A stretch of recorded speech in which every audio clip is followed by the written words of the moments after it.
आपने कहा सत्ता की कुर्सी की जो लड़ाई है, ये तो पिछले चुनाव के नतीजों के बाद ही शुरू हो गई थी। मुझे याद है कि मौर्य साहब बाकायदा दिल्ली में कैंप करके बैठे हुए थे। वो चाहते थे कि मुख्यमंत्री पद उन्हें दिया जाए, लेकिन कहीं ना कहीं सिन्हा साहब का नाम फाइनल हो गया था ऑलमोस्ट। उनको डांट पड़ी तो वो हॉस्पिटल में एडमिट भी हो गए थे, लेकिन फिर उनको उप मुख्यमंत्री पद दिया गया और यहाँ मुख्यमंत्री की जगह पे सिन्हा साहब को भी ठिकाने लग गए वो, और उनके जगह योगी आदित्यनाथ आ गए। ये इतिहास है, सबको पता है। लेकिन तब से कहीं ना कहीं उनकी एक टीस थी कि मेरे हाथ से मेरे सामने आई हुई थाली मुझे मिस करनी पड़ी। लेकिन उसके बाद भी शायद मौर्य साहब का वो ईगो सेटिस्फाई होता या उन्हें खुश रहने का चांस होता यदि योगी आदित्यनाथ उनको एक इज्जत के साथ उप मुख्यमंत्री पद भोगने देते। लेकिन 4.5 साल तक, अभी करीब करीब 5 साल हो गए, अभी चुनाव आने को है, 4.5 साल हो गए। 4.5 साल तक उनको सिवाय प्रताड़ना का कुछ नहीं मिला। उनको बेइज्जती, प्रताड़ना, उनको हमेशा एक दुय्यम दर्जा की जो ट्रीटमेंट मिली, उससे वो बहुत आहत है। लेकिन जब दिल्ली और लखनऊ के बीच में टकराव शुरू हुआ, तब कहीं ना कहीं उनको एक जगह मिली कि जो दिल्ली के भरोसे सीधे योगी आदित्यनाथ के खिलाफ अपना टकराव ले सकते हैं। और वो इसीलिए बार बार उनके वक्तव्य हो, उनका व्यवहार हो, वो बार बार बताता है कि वो अपने आप को योगी आदित्यनाथ के बराबरी के समझने लगे हैं। वो सिर्फ इसलिए है कि उनको पता है कि दिल्ली इससे खुश होगी। उनको भी ये पता है कि वो उनको मुख्यमंत्री बनाने दिल्ली नहीं जा रही है, यदि कल योगी आदित्यनाथ की जगह किसी को बनाना हो तो। ये तमाम चीजें हैं। लेकिन जो अपना बदला है या जो अपने मन की टीस है, जो अपनी भावनाएं हैं, वो व्यक्त करने की जगह तक मौर्य साहब के पास नहीं थी आज तक। ये दिल्ली की वजह से जो टकराव हुआ, उस वजह से एक जगह मिल गई कि कम से कम मन का गुबार तो बाहर निकाल सकते हैं।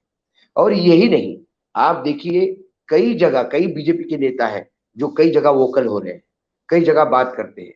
छोटे छोटे राजनीतिक दल जो है, जो बीजेपी के साथ नीचे मुंडी करके लगातार चुपचाप 4.5 साल रहे, उन्होंने सर उठाना शुरू कर दिया है।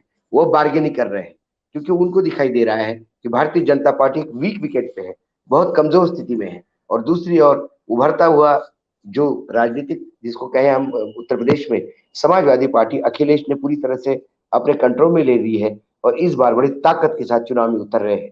उनको मिलता हुआ जन समर्थन, भारतीय जनता पार्टी का मिसरूल, ये तमाम बातें ये बताती है कि कहीं ना कहीं योगी आदित्यनाथ पूरे 4.5 साल कुछ कर नहीं पाए, बुरी तरह से फेल हो गए। उन्होंने पूरा उत्तर प्रदेश गोरखनाथ मठ जैसे चलाया, अपने मन से चलाया, गिने चुने अधिकारियों के भरोसे चलाया। इन तमाम कारण की वजह से जो प्रोस्पेक्ट्स दिखते हैं वो बुरे दिखते हैं। ऐसे में योगी आदित्यनाथ यदि कल चुनाव जीत जाते हैं तो भारतीय जनता पार्टी के लिए ये बात अच्छी हो सकती है, लेकिन फिर वो प्रधानमंत्री पद के दावेदार होंगे, अमित शाह के लिए खतरा है, बाकी ये तमाम लोग बहुत बौने साबित होंगे। और यदि वो चुनाव हार जाते हैं तो 2024 के लिए नरेंद्र मोदी के लिए मुश्किल हो सकती है। लेकिन योगी आदित्यनाथ गोरखनाथ के मठाधीश तो रहेंगे, और वो बार बार पूरी हार का ठिकरा केंद्र पे ठोकेंगे। तो ऐसे में केंद्र का साथ देना चाहिए ना नहीं देना चाहिए, ऐसे पेशो पेश में कई नेता है।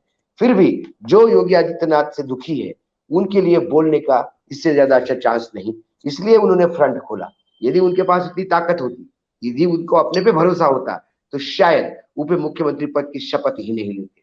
शायद जब जब वो अपमानित हुए तब तब वो रिएक्ट करते, लेकिन उनको रिएक्शन देने में भी 4.5 साल लगे।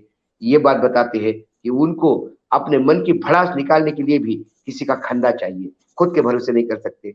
इसलिए मुझे लगता है कि योगी आदित्यनाथ के खिलाफ जो बोल रहे हैं वो मात्र केंद्र की ताकत से बोल रहे हैं, वैसा उनका वजूद कुछ ज्यादा दिखाई नहीं देता।